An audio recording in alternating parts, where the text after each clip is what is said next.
اللهم صل على سيدنا محمد يا رب صل وسلم دائما أبدا على حبيبك إلا المصلين الذين هم على صلاتهم يحافظون والذي وہ کیا ہے ان الانسان خلق هلوعا اذا مسه الشر جزوعا واذا مسه الخير منوعا. قرآن کہہ رہے ہیں انسان میں دو برائیاں ہیں اوور آل انسانوں میں, کوئی مستثنا ہو سکتا ہے اس سے, لیکن انسان میں یہ مینوفیکچرنگ فالٹ ہے گویا کہ یہ وہ کیا ہے اذا مسہ الشر جزوعا. بہت امپورٹنٹ آیت ہے یہ, اس کو سمجھو کہ جب اس کو کوئی مصیبت پہنچتی ہے تو بے صبرا ہو جاتا ہے, صبر نہیں کرتا. جزوعا جزا فضا, ہائے ہوئے بے یہ کیا ہو گیا. ڈپریشن میں تبھی تو جاتے ہیں لوگ. آج ڈپریشن کا مرض کم ہے یا زیادہ ہے؟ زیادہ ہے. غم برداشت ہی نہیں ہوتا. کورونا کا ذرا سا مسئلہ آیا, کورونا سے مرے نہیں مرے, ڈپریشن سے مر گئے. احتیاط یا تو کر نہیں رہے, کرنا شروع کی ہے تو اتنا کہ 6 کلومیٹر سے ہی بلوٹوتھ پہ سلام ہو رہے ہیں, وائی فائی سے. بس میاں بیوی کا آپس کا تعلق بھی, چائنا میں تو میاں بیوی ایک دوسرے کو چھوڑ کے بھاگ گئے. خیر جزوعا. اور ہمارے ہاں جن لوگوں نے کرونا میں بے احتیاطیاں کی ہیں نا, وہ ایسے نہیں کہ ایمان بہت کامل تھا, وہ سمجھ رہے تھے یہ خبریں جھوٹی ہیں کرونا کی, یہ ایویں ڈرامے بازی ہے. اگر ان کو یقین ہوتا نا کہ اس سے مرتے بھی ہیں تو آپ دیکھتے کہ وہ مارکیٹ سے سب سے پہلے شارٹ ہوتے. وہ تو یہ سہ رہے تھے ہے ہی نہیں, ایویں ڈرامہ ہے. تو جزوعا قرآن کہتا ہے جب اسے کوئی مصیبت پہنچتی ہے جزا فضا, چیخنا چلانا, ہائے ابے یہ کیا ہو گیا, ابے یہ کیا, بجائے اس کے کہ صبر کرے کہ یہ کس کے ہاتھ میں ہے, اللہ کے ہاتھ میں. جیسے یعقوب علیہ السلام نے, ہمارے یہاں سر دیواروں سے پیٹ رہے ہیں, کوٹ رہے ہیں, ماتم کر رہے ہیں, کیا ہے یہ اسلام تھوڑی ہے. مصیبت پہنچو صبر. اور قرآن کہہ رہا ہے وَإِذَا مَسَّهُ الْخَيْرُ, جب خیر پہنچتی ہے, مال پہنچتا ہے تو منوعا, روکنا شروع کر دیتا ہے کہ ابھی ملا ہے, پتہ نہیں کل ملے گا نہ ملے. ہے بھائی تنخواہ اچھی ہو گئی, بتا نہیں رہا, گھننا بن گیا, مانگ نہ لے کوئی. ایک تو میں خود بھی منع کرتا ہوں لوگوں کو بتانے سے, وہ اس لیے کہ فراڈی بھی آ جاتے ہیں مارکیٹ میں. ایک کنجوسی کی وجہ سے بھی لوگ نہیں بتا رہے ہوتے اللہ کی نعمت کھل کے. ہر وقت منہ پہ 12 بجے رہیں گے, ہے ہی نہیں کھانے کو, کچھ ہے ہی نہیں. تو منوعا, اس کا دل چاہتا ہے کیا کروں میں, روکوں. یہ مشاہدہ ہو رہا ہے. جب انسان غریب ہوتا ہے کہتا ہے جب پیسہ آئے گا مدرسے بھی بناؤں گا, مدرسوں میں دوں گا, ابے اتنا غریبوں کو کھلاؤں گا, ابے پھر یہ پھر کریں گے, یوں کریں گے. آتا ہے 1-2 مہینے تو چل رہا ہوتا ہے, اس کے بعد روکنا شروع. لوگ بھی یہی مشورے دے رہے ہوتے ہیں, پھر روکنا شروع, تو پھر ویسے ہی غریب کا غریب ہی نظر آئے گا شکل سے.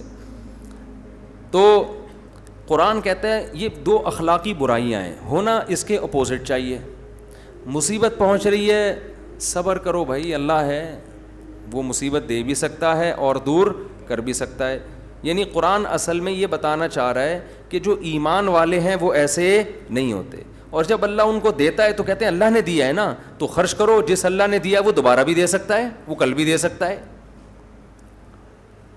تو قرآن کہتا ہے کہ الا المصلین, سوائے ان لوگوں کے جو ایمان والے ہیں, جن کا اللہ پر ایمان ہے, وہ ایسا نہیں کرتے. مگر اللہ نے یوں نہیں کہا الا المومنین, سوائے ان کے جو مومن ہیں, نہ قرآن نے کہا جو نمازی ہیں. کیا مطلب؟ اب اللہ بجائے مومن کا نام لینے کے مومنین کی علامتیں بیان کرنا شروع کر رہا ہے. اس کی مثال ایسے ہے, میں کہوں اس مجمع میں سارے کمزور ہیں سوائے اس کے جس نے نیلے کپڑے پہنے ہوئے ہیں. اب نیلے کپڑوں کی کوئی خاصیت نہیں ہے یہ کہ وہ طاقتور ہے, اصل میں جو پاورفل تھا اس نے اتفاق سے کپڑے کیسے پہنے ہوئے تھے, نیلے کلر کے. تو اصل مقصد میرا یہ بیان کرنا نہیں ہے کہ نیلا کلر ایسی چیز ہے, میں تو ایک علامت بیان کر رہا ہوں کہ جو بہادر ہے اتفاق سے اس نے نیلے رنگ کے کپڑے پہنے ہوئے ہیں.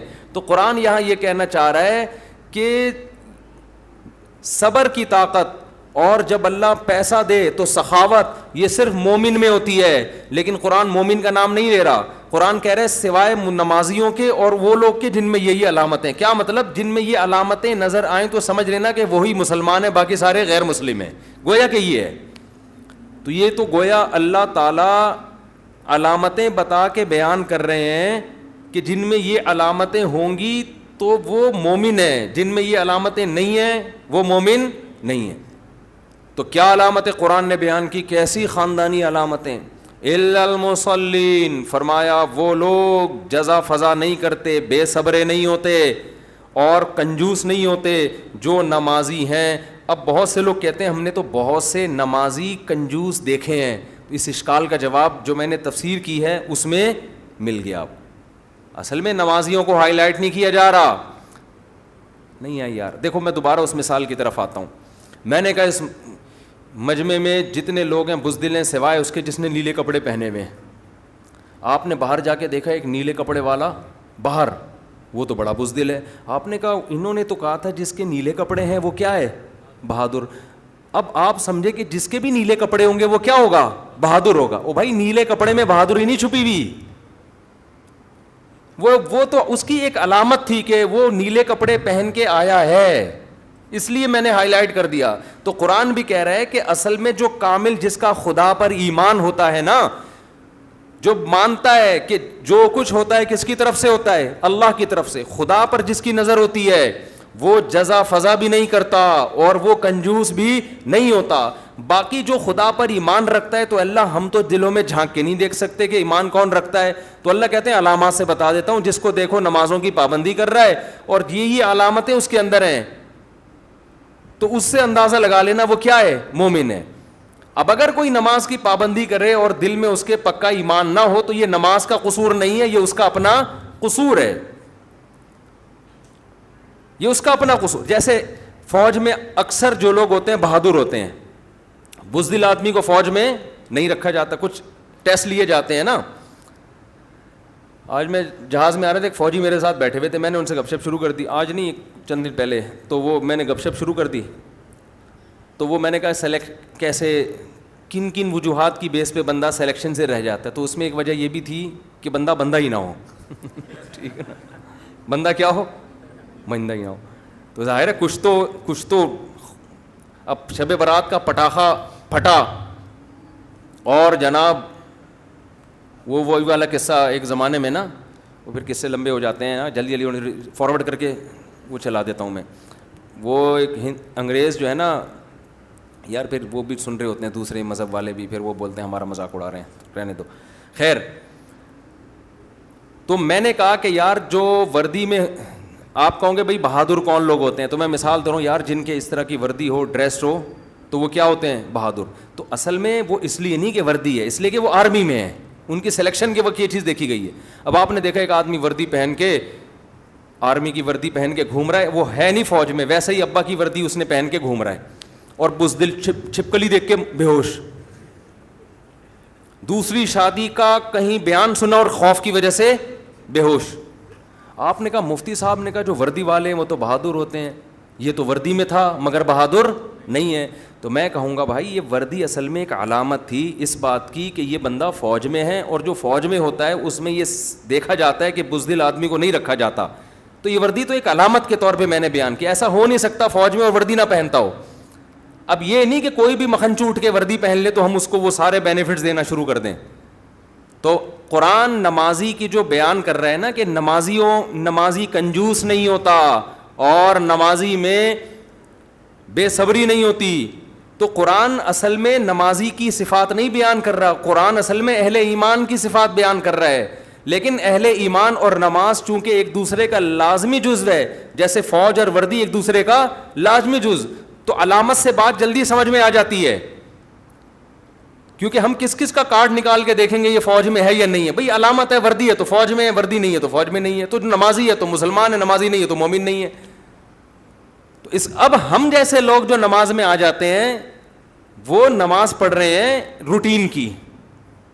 ایمان کیا ہے؟ دل سے خدا پہ جیسا توکل ہونا چاہیے, جو نظر ہونی چاہیے, جس ٹائپ کا ایمان ہونا چاہیے وہ ہے نہیں. تو قرآن جہاں بھی نمازیوں کی تعریف کرتا ہے, قرآن جہاں بھی روزے داروں کی تعریف کرتا ہے کہ یہ علامتیں, اصل میں ایمان کو ہائی لائٹ کر رہا ہے. اب چونکہ جس میں ایمان ہوگا وہ روزے رکھے گا, جس میں ایمان ہوگا وہ نماز پڑھے گا, تو اس لیے علامتوں کو قرآن ڈیفائن کرنا شروع کر دیتا ہے. سمجھتے ہو؟ اس لیے اصل چیز کیا ہے؟ ایمان کو مضبوط کرو, ایمان کو. آج ایمان نہیں ہے. ہمارے حضرت فرمایا کرتے تھے کہ آج ہم فرماتے تھے دینداری کا جو اصل معیار ہے نا, جو دیکھو بخار بعض دفعہ انسان کو ہوتا ہے, دھوکا ہو جاتا ہے, حالانکہ بخار ہوتا نہیں. ہم نے ماتھے پہ ہاتھ رکھا, گرم, ہم نے کہا بخار ہے, حالانکہ وہ دھوپ سے گرم ہوا ہوتا ہے. علامتوں میں بعض دفعہ انسان کو دھوکا ہو جاتا ہے, تو اس کے لیے تھرمامیٹر ہے. تھرمامیٹر دھوکا نہیں دے گا, وہ بتائے گا بھائی 99 ڈگری فارن ہائٹ یا 100 فارن ہائٹ. اس کا مطلب کیا ہے؟ سینٹی گریڈ نہیں, 100 ڈگری سینٹی میں ابلنا شروع ہو جائے گا. وہ ایک صاحب مجھے کہنے لگے 100 ڈگری سینٹی گریڈ اس کو بخار ہے. میں نے کہا بس اس کو دفنانے کے بھی قابل اب وہ نہیں رہا, اتنا ابل چکا ہوگا, اب کہاں دفن, اب تو اس کو کیا کرے, اب ریپیئرنگ بھی نہیں ہو سکتی اب اس کی. تو قرآن کیا بیان کرتا ہے؟ ہاں میں یہ کہہ رہا تھا تھرمامیٹر سے پتہ چلتا ہے کہ حقیقت میں بخار ہے یا نہیں ہے, یہ تھرمامیٹر سے پتہ چلتا ہے. تو ہمارے حضرت فرمایا کرتے تھے کہ اصل میں سچی مچی کا دیندار ہے یا نہیں ہے, یا روایتی نمازیں چل رہی ہیں. اس کا پتہ اسی سے چلتا ہے کہ جب کوئی اس پر مصیبت آتی ہے, پریشانی آتی ہے, تو اس کا ری ایکشن کیا ہوتا ہے. اس سے پتہ چل جاتا ہے یہ کتنا پانی میں ہے. ایک دم پاگلوں کی طرح بالکل غموں میں دیکھ لو نا, لوگ سر دیواروں سے جا جا کے مار رہے ہیں, ہائے یہ کیا ہو گیا, ہائے اللہ کو میں ہی ملا تھا ٹینشن دینے کے لیے. عورتیں بعض دفعہ, اللہ سب عورتوں کے بچوں کی حفاظت کرے, بچہ مر جاتا ہے بالکل ہی دماغ سے کھسک جاتی ہیں,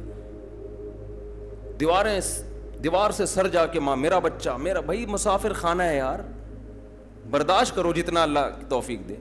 ہم نے ایسی عورتیں بھی دیکھی ہیں, جوان بیٹے کا جنازہ گھر میں, اچانک ہارٹ اٹیک سے جوان بیٹا مر گیا, آنسو نکل رہے ہیں, لیکن اللہ سے کہہ رہی ہیں اللہ یہ آنسو میرے اختیار میں نہیں ہے, کہیں ایسا نہ ہو صبر کا ثواب میرا ضائع ہو جائے.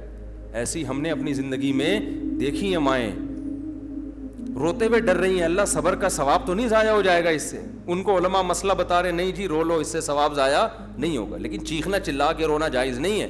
آج کسی کے ہاں میت ہو جائے, خواتین کیسے چیختی ہیں, شوہر مر گیا, ہاں ہو ایک شور شرابہ, اور اس کو فیشن سمجھا جاتا ہے.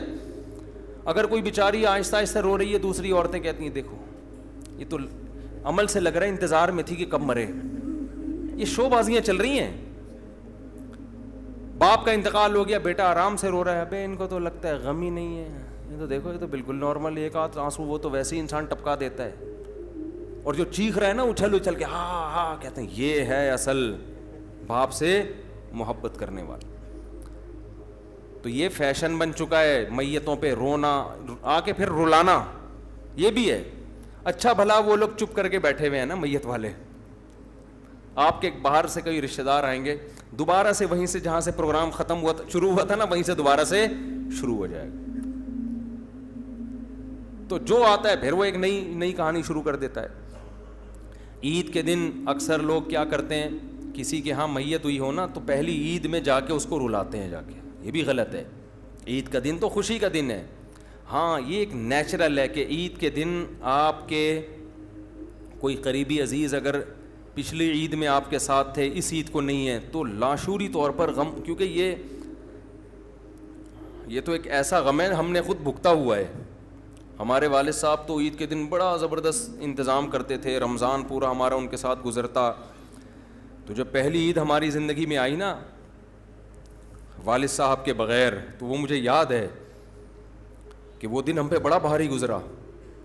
ہمیں ایک ایک پل یاد آ رہا تھا, یار والد صاحب صبح نماز پڑھ کے آتے تھے, پھر یہ کرتے تھے, وہ آج وہ ہماری زندگی میں نہیں ہے. تو یہ لاشعوری, یہ تو محبت کی علامت ہے. لیکن اس کی وجہ سے آپ کپڑے نہ پہنیں, نہائیں دھوئیں نہیں, خوشبو نہ لگائیں, اچھا کھانا نہ کھائیں, یہ کیا ہے؟ حرام ہے.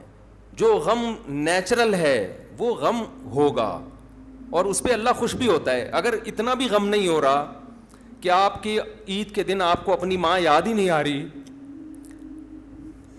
اور اپنا مرحوم آپ کو جو ہمیشہ عید آپ کے ساتھ منایا کرتے تھے, تو یہ تو اس کی علامت ہے آپ پتھر دل ہے نا, یہ تو اس کی علامت ہے آپ کا دل کیا ہے, پتھر کا ہے.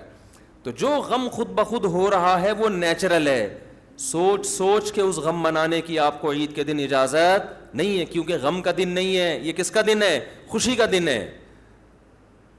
تو ہم سے, میری زندگی میں, ہم لوگ کی زندگی میں تو بڑا غم کا دن تھا جو پہلی عید تھی, یعنی ایک غم ہو رہا تھا, لیکن ہم نہائے بھی, کپڑے بھی پہنے, عید کی نماز پڑھنے بھی گئے, مبارکباد بھی دی, جو اچھا کھانا گھر میں بن سکتا تھا. پہلے مائیں شیر بنایا کرتی تھیں بڑی زبردست, آج کل وہ بھی مارکیٹ سے شارٹ ہو گئی ہے, وہ شیر بھی مارکیٹ میں نہیں ہے آج کل. اتنا مزہ آتا تھا وہ عید کے دن, شیر کے پیالے بنتے تھے, وہ بھی اب بندی لگی لگائی وہ شیر آ رہی ہے پیکنگ کی.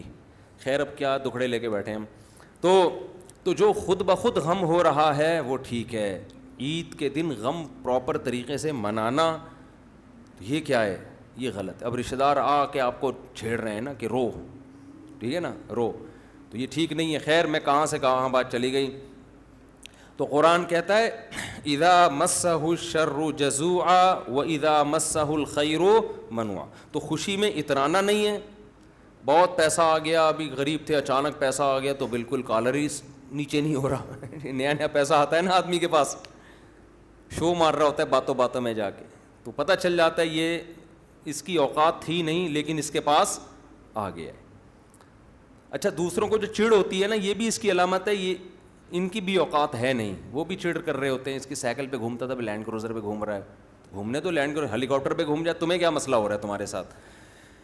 خیر تو قرآن کیا کہتا ہے, جلدی سے یہ آیت میں مکمل کر لوں نا جو آج ہم نے پڑھی ہے. الا المصلین, تو ایمان کی پہلی علامت قرآن کیا بیان کرتا ہے, جیسے بخار ہوگا تو ماتھا لازمی گرم ہوگا, ایسا ہو نہیں سکتا کہ ماتھا گرم نہ ہو, لیکن یہ ضروری نہیں ہے کہ ماتھا گرم ہو اور بخار بھی ہو. تو ایمان ہوگا تو لازمی نمازی ہوگا, لیکن نمازی ہے اور ایمان بھی ہے یہ ضروری نہیں ہے. نہیں آ رہی بات سمجھ میں. ہم اگر نماز پڑھتے ہیں تو ہمارا ایمان بھی کامل ہے, ضروری نہیں ہے, لیکن ایسا نہیں ہو سکتا کہ ایمان کامل ہو اور نماز ہماری زندگی سے شارٹ ہو, یہ نہیں ہو سکتا. آگے بھی جتنی علامتیں اس میں بھی ہے الا المصلین الذین هم علی صلاتهم دائمون. قرآن کہتا ہے جس نمازی کی میں بات کر رہا ہوں نا, جس میں ایمان ہوتا ہے, وہ نمازی نہیں جو نماز پڑھتا ہے, یہ وہ نمازی ہے جو اپنی نمازوں پہ ہمیشگی قائم کرتا ہے, دوام, کبھی بھی اس کی نماز نہیں چھوٹتی. سفر ہو, حضر ہو, جہاز میں ہو, ٹرین میں ہو, ایمرجنسی ہو, بیمار ہو, کچھ بھی ہو, میدان جنگ میں بھی ہو, اس کی نماز اس سے قضا نہیں ہوگی. یہ جو امام ابو حنیفہ 2 نمازیں سفر میں اکٹھی پڑھنے کے قائل نہیں ہے نا, وہ کہتے ہیں اکٹھی ہوں گی لیکن اس طرح سے ہوں گی کہ نماز کو مؤخر کر کے دوسرا وقت کے قریب اور دوسری نماز, اس طرح سے انہوں نے حدیثوں میں تطبیق دی ہے. اس کا مقصد حدیثوں کی مخالفت نہیں ہے, اس کا مقصد یہ کہ قرآن اہل ایمان کی صفات میں ہمیشہ یہ بیان کرتا ہے کہ نمازوں کی حفاظت کرتے ہیں, چاہے سفر ہو یا حضر, بیماری ہو یا پریشانی. وہ اتنی زیادہ تاکیدیں ہیں کہ ان کی رائے یہ کہ جب تک اس جیسی مضبوط دلیلیں قائم نہیں ہو جائیں, بالکل بے غبار 2 اور 2 4 کی طرح متواتر روایات نہ ہو جن میں قضا کرنے کی اجازت دی جا رہی ہے سفر میں, اس وقت تک ان کا قول کیا ہے کہ ہم نمازوں کو قضا کرنے کی اجازت نہیں دیں گے, کیونکہ بہت زیادہ تاکید ہے. ایمان کی علامت ہے, محافظت کا مطلب ہی یہی ہوتا ہے کہ وقت سے پہلے پڑھ لینا اس کو. الا المصلین الذین هم علی صلاتهم دائمون والذین فی اموالہم حق معلوم. دوسری صفت قرآن بیان کرتا ہے, جس میں ایمان ہوگا اس کا سارا پیسہ اس کی جیب میں نہیں جائے گا. یہ ہو ہی نہیں سکتا کہ مسلمان بھی ہے اور سارا پیسہ اپنا خود کما کے خود کھا جاتا ہے. اٹ ازنٹ پاسبل, یہ ممکن نہیں ہے. بلکہ قرآن کیا کہتا ہے, اچھا اے اللہ ٹھیک ہے, پھر یہ علامت ہے کہ جتنا پیسہ کماتا ہے اس میں سے غریبوں کو بھی دیتا ہے. اللہ کہتے ہیں نا, دینا بھی کافی نہیں ہے, وہ تو انگریز بھی دے دیتے ہیں. کہتے ہیں حق للسائل والمحروم, ان کے مال میں جو مستحق بھکاری ہیں اور جو محروم لوگ ہیں ان کا پراپر حصہ ہوتا ہے. حق کا مطلب لازمی, یہ سمجھتے ہیں تو لازمی دینا یہ ہمارا ہے ہی نہیں, یہ تو اللہ نے ہمیں زیادہ ایکسٹرا اس لیے دیا ہے تاکہ ہم ان کو دیں. تو اللہ ڈائریکٹ ان کو دینے کے بجائے ہمارے ذریعے سے دلوا رہا ہے, یہ انہی کا ہے. حق کا مطلب کیا ہوتا ہے, اپنا قرضہ کوئی آپ سے مانگنے کے لیے آ جائے تو آپ کہتے ہو یہ لو جی 1 لاکھ, اب میرا احسان یاد رکھنا. کہے گا احسان کہاں سے بھائی, تو نے مجھ سے موبائل خریدا تھا 1 لاکھ روپے کا, تو پیسے تو نے دیے نہیں تھے, اور اب کہہ رہے احسان. احسان کس بات کا بھائی, فری میں تھوڑی مانگ رہا ہوں, میرا حق ہے. تو یہی حالت ہوتی ہے. اللہ کہتے ہیں جب یہ رشتہ داروں میں, غریبوں میں پیسے بانٹتے ہیں تو احسان سمجھ کے نہیں, کہتے ہیں ان کا کیا ہے, حق ہے. اصل میں اللہ نے ہمیں آزمانے کے لیے ان کا پیسہ ہمیں دے دیا کہ ان تک پہنچا دینا, ہمارا ہے ہی نہیں ہے. کیا کریں یار, کیسے سمجھائیں بھائی, کیسے سمجھائیں. تو مسلمان کنجوس نہیں ہوتا, دیتا رہتا ہے. لے بھائی اس کو بھی دیا, ادھر بھی دیا, کچھ بہنوں میں بھائیوں میں بانٹ دیا, کچھ پھپھی خالہ کو دے دیا, ادھر پتہ چلا بیوہ بہن ہے, یہ لو بھائی اتنے پیسے لے لو. ادھر پتہ چلا جی وہ کیا نام, بیگم کا اس لیے ذکر نہیں کرنا, اس کا تو تمہارا باپ بھی دے گا زیادہ تر. ہاں کوئی کنجوس شوہر ہو تو پھر اس کو ہم الگ سے جمع کے بیان کر دیں گے. وہاں تو نو کا آپشن ہے ہی نہیں, کیونکہ میں بھی ایک شوہر ہوں نا, مجھے بھی پتہ ہے وہاں نو کا آپشن نہیں ہے. یہ آزمائش تو وہاں ہے جہاں نو کا آپشن بھی ہو اور یس کا آپشن بھی ہو, وہاں پتہ چلتا ہے. یہاں تو آپ کے باپ کو بھی دینا ہے, اور اگر 2 شادی کر لی پھر تو گئے کام سے. یہاں تو یہ ہو نو کا ہے ہی نہیں آپشن. آپ نے جس دن کہا 5-6 کے بجائے 5 انڈے آئیں گے, 6 کی طاقت نہیں ہے, پھر دوسری کی کیوں جب پیسے نہیں تھے. جب پیسے نہیں تھے, جب ایک کے حقوق ادا نہیں ہو رہے تو دوسری کی کیوں. تو یہاں تو پھر اور مسئلے ہیں, پھر بھی کرو ایسی کی تیسی, اللہ 6 انڈوں کی پیسے دے دے گا انشاءاللہ, ٹھیک ہے نا. خواتین خوش ہو جاتی ہیں بھی ہمارے فیور میں جا رہا ہے, اچانک پھر میں ٹن مارتا ہوں. تو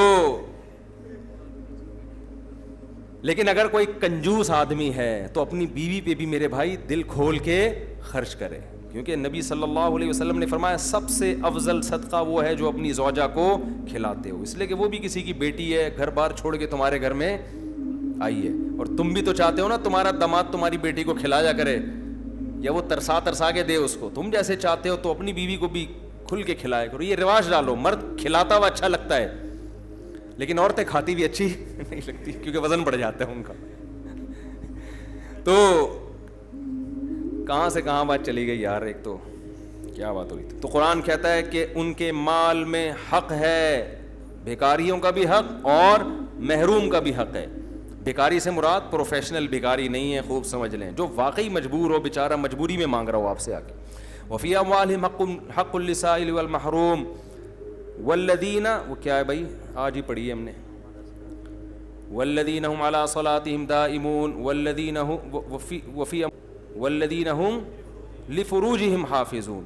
اللہ فرماتے ہیں کہ جو ایمان کی جو علامتیں ہم بیان کر رہے ہیں, کہ جن لوگوں میں صبر ہوتا ہے, جو ایک ٹینشن نہیں لیتے اور سخاوت ہوتی ہے, ان کی ایک تیسری علامت کیا ہے کہ وہ اپنی شرمگاہ کی حفاظت کرتے ہیں. الا علی ازواجہم او ما ملکت ایمانہم, سوائے اپنی بیوی اور باندی. باندیوں کا آج کل کوئی تصور نہیں ہے, بالکل بھی فری ہونے کی کوشش نہ کریں. بہت سے لوگ ہیلے بہانے کر کے یار اگر ہم جنگ میں کسی عورت کو قید کر کے لے آئے تو باندی بن جائے گی. اب نہیں بن سکتی, کیونکہ باندی بنانے کے لیے میں نے اس پہ بڑی تحقیقی ایک مقالہ لکھا تھا, عربی میں ہے وہ, اردو میں نہیں ہے. تو وہ عربی میں ہم نے 2006 میں نا یہ بڑی بحث چلی تھی, باندیاں آج کے دور میں جائز ہیں یا نہیں بنانا. 2005 یا 4 میں ایک مقالہ میں نے جامعۃ الرشید میں پڑھا ہوا ہوگا وہ. تو اس میں فقہائے کرام نے یہ بات لکھی ہے کہ یہ تملک بالقہر, یعنی قہر سے, غلبے سے آپ جو مالک بنتے ہیں, اس میں بہت ساری شرطیں ہیں. اس میں ایک بہت اہم ترین شرط یہ ہے کہ کفار تملک بالقہر کو جائز بھی سمجھتے ہوں, یعنی کوئی ایگریمنٹ نہ ہو آپس میں, ان کے ہاں یہ ہو, یہ دنیا میں یہ رائج ہو, سمجھ رہے ہو. اور آج دنیا میں یہ رائج نہیں ہے, یہ غیر قانونی سمجھا جاتا ہے. پوری دنیا کا ایگریمنٹ ہو گیا ہے کہ کوئی کسی کو غلام نہیں بنا سکتا. تو اسلام میں غلام بنانا فرض نہیں ہے, سمجھتے ہو. پہلے تو یہ تھا کہ یہ غلام بن گئے تو یہ وہ لے گئے, یہ انہوں نے ان کے بندوں کو لے لیا, تو اب یہ ایگریمنٹ ہو چکا ہے کہ ایک دوسرے کو غلام نہیں بنائیں گے. تو غلام بنانا فرض نہیں ہے اسلام میں, اجازت تھی اس کی, اور حکمتیں کیا تھیں, مصلحتیں کیا تھیں, یہ بھی ٹاپک نہیں ہے, اس میں بڑی مصلحتیں تھیں. اب اگر یہ چیز پوری دنیا میں ایک لا بن چکا ہے, تمام ملکوں نے اس کو تسلیم کر لیا ہے, تو اب یہ اللیگل ہے, اب یہ غیر قانونی ہے. اب اگر کسی نے کیا تو وہ باندی بنے گی نہیں, سمجھتے ہو, اب وہ زنا کہلائے گا. سمجھتے ہو بات کو کہ نہیں سمجھتے ہو؟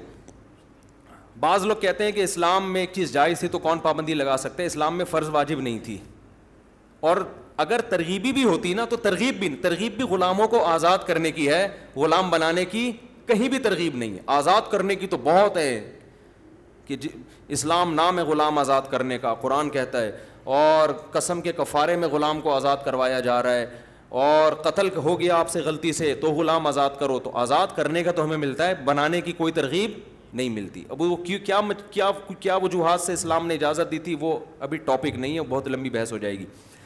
تو اب یہ ممکن نہیں، اب آپ کے پاس بیوی کے علاوہ کوئی اور آپشن نہیں ہے. تو اس میں انٹرنیٹ پر فحش فلمیں دیکھنا بھی آ گیا، ہینڈ پریکٹس بھی آ گیا، اور پتہ نہیں کیا کیا بےہودگی معاشرے میں رائج ہو رہی ہے. تو عورت سوائے اپنے شوہر کے اور شوہر سوائے اپنی بیوی کے، ان کے علاوہ کسی اور سے اس قسم کا کوئی ریلیشن قائم کرنا یا کوئی انسٹرومنٹ وغیرہ بےہودگی، یہ بھی آج کل بہت چل پڑی ہے.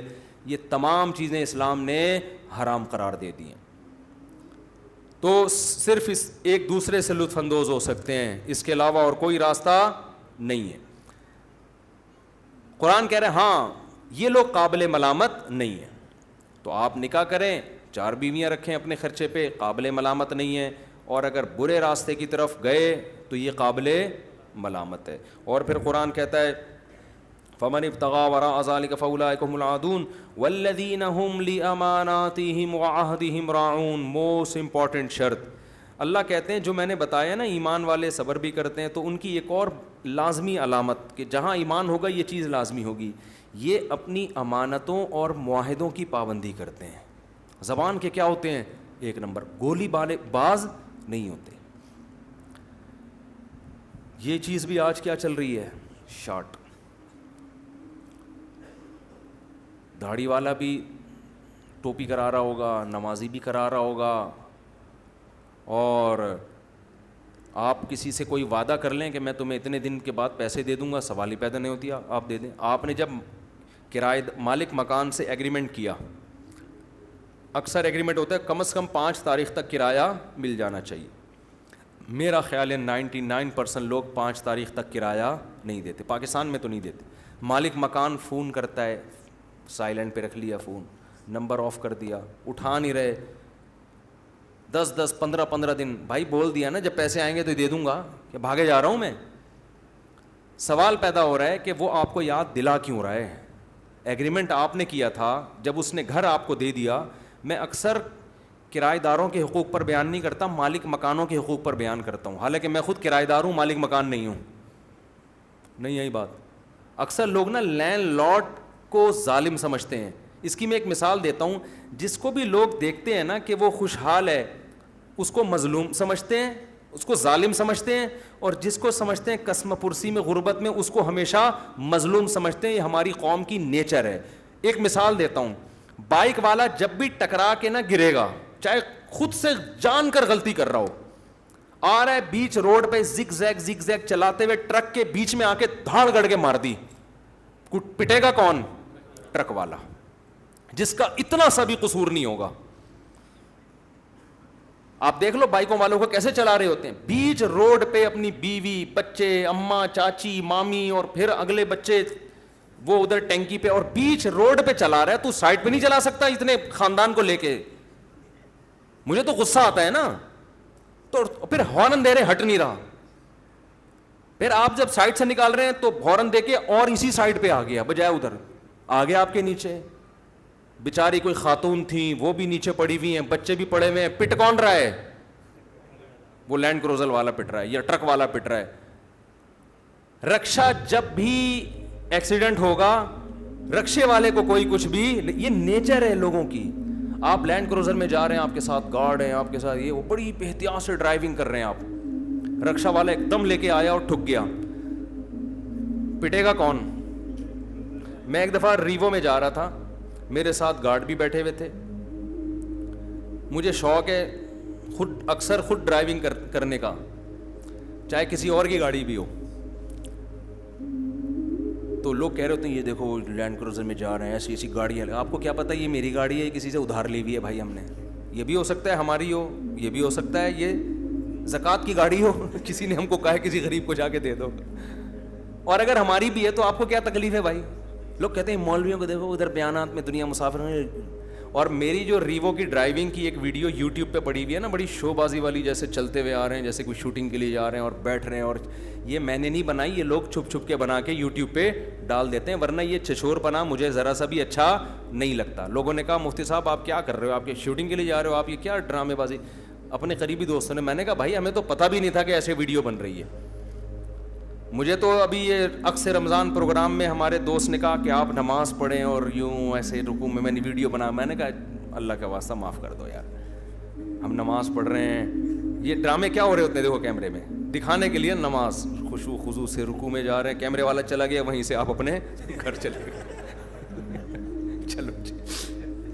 میں نے جب پہلی دفعہ ریکارڈنگ کی نا, کیمرے کے سامنے آئے, ایک چینل کو میں نے انٹرویو دیا. اس چینل والے نے میرا انٹرویو لیا, میں نہیں بتاؤں گا کون چینل تھا, اور سامنے 2 بندے لا کے بٹھا دیے جو میری بات سن رہے تھے اور سوال کر رہے تھے, میں جواب دے رہا تھا. اب وہ سو رہے تھے, ان کو کیا, ان کو تو گن پوائنٹ پہ لا کے بٹھایا ہے کہ بھائی مفتی صاحب آئیں گے اور یہ کریں گے, آپ نے ایسے گردن ہلانی ہے اور سننا ہے, جیسے وہ سننی ان کو دلچسپی نہیں تھی. اب میں سمجھا رہا ہوں, مجھے بھی بوریت ہونے لگی یار, یہ کن کو لا کے بٹھا دیا. جب میں نے وہی چینل پہ دیکھا نا وہ پروگرام چلا ہے, ایسا لگ رہا ہے میں بات کر رہا ہوں اور بڑے آرام سے نا, جی اچھا ایسے ایسے. وہ ہوا یہ ہے کہ میرے جانے کے بعد اس چینل نے ان کو بٹھایا, بولا اب یوں گردن ہلاؤ, جیسے سب سمجھ میں آ رہا ہے. ان کے شارٹ لیے ایسے نا, یہ ہوتا ہے چینلوں میں, ان کے شارٹ لیے وہ یوں کر رہے ہیں ایسے جیسے. میں نے کہا ادھر تو بڑے غور سے سن رہا ہے. اس کو میں نے پکڑ لیا, اس نے کہا مجھے ہمیں بعد میں بٹھا کے نا یوں نا ہم سے گردنیں ہلوائی گئیں. ایک دفعہ یوں کروایا کہ کوئی کچھ ایسی بھی تو ہونی چاہیے بات جو سمجھ میں نہ آئے, اور ایک دفعہ یوں کروایا, ایک دفعہ یوں کروایا, ایک دفعہ مسکروایا, اور اس کے بعد یہ لا کے جوڑ کے چلا دیا مارکیٹ میں. تو یہ ہوتا ہے ٹھیک ہے. تو میرے اس طرح کی کچھ لوگ چیزیں بنی ہوئی ہیں تو وہ میں نے نہیں ڈالی, وہ لوگ ڈال دیتے ہیں. ہاں سوئمنگ کی اگر میں جب کر رہا تھا تو کوئی ویڈیو بنا رہا تھا, میں نے کہا بنانے دو, تاکہ لوگوں کو مولوی اگر کسی کو تیرتا ہوا برا لگ رہا ہے تو لگے, اس کو لگے کہ یار یہ اس کو نا کہ یہ کیوں مولانا صاحب کیوں تیر رہے ہیں. تو وہ میں نے بنائی, وہ بھی نہیں تھی خود, لیکن کوئی بنا رہا تھا کہ ڈال دیں گے یوٹیوب پہ. میں نے کہا مرضی ہے آپ کی. تو خیر میں آپ کو عرض کر رہا تھا, یہ ہماری قوم کی نیچر ہے, ہمیشہ جو لینڈ لارڈ ہوگا نا وہی ظالم کہلاتا ہے, چاہے وہ مظلوم ہی کیوں نہ ہو. تو میں جا رہا ہوں ریوو پہ, چلاتا ہوا گارڈ بیٹھے ہوئے یوں آرام آرام سے, میں تو بہت خیال کر کے چلاتا ہوں گاڑی. وہ ایک بائک والا وہی یوں زگ ایسے کرتا کرتا بڑی مشکل سے بچا, الحمدللہ بچ گیا وہ. لیکن اللہ کی قدرت کے آگے جا کے وہ سلپ ہو گیا. نہ میری گاڑی سے ٹچ ہوا ہے, نہ میں نے اس کو ٹکر ماری, وہ سلپ ہو گیا.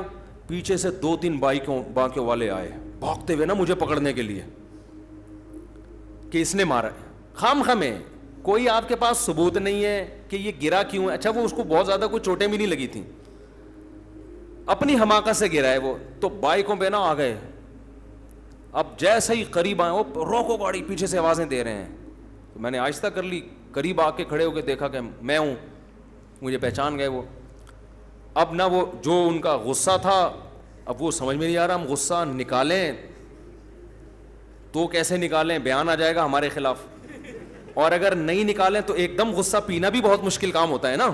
تو وہ بیچ کی کنڈیشن میں تھے. مفتی صاحب وہ خیریت, وہ بائک والا. میں نے کہا میں نے نہیں مارا بھائی, جا کے دیکھ لو آپ, میرا اس سے کوئی تعلق نہیں ہے, نہ ٹچ ہوا ہے, گاڑی پہ کوئی نشان دیکھ لو. کہنا اچھا جی السلام علیکم.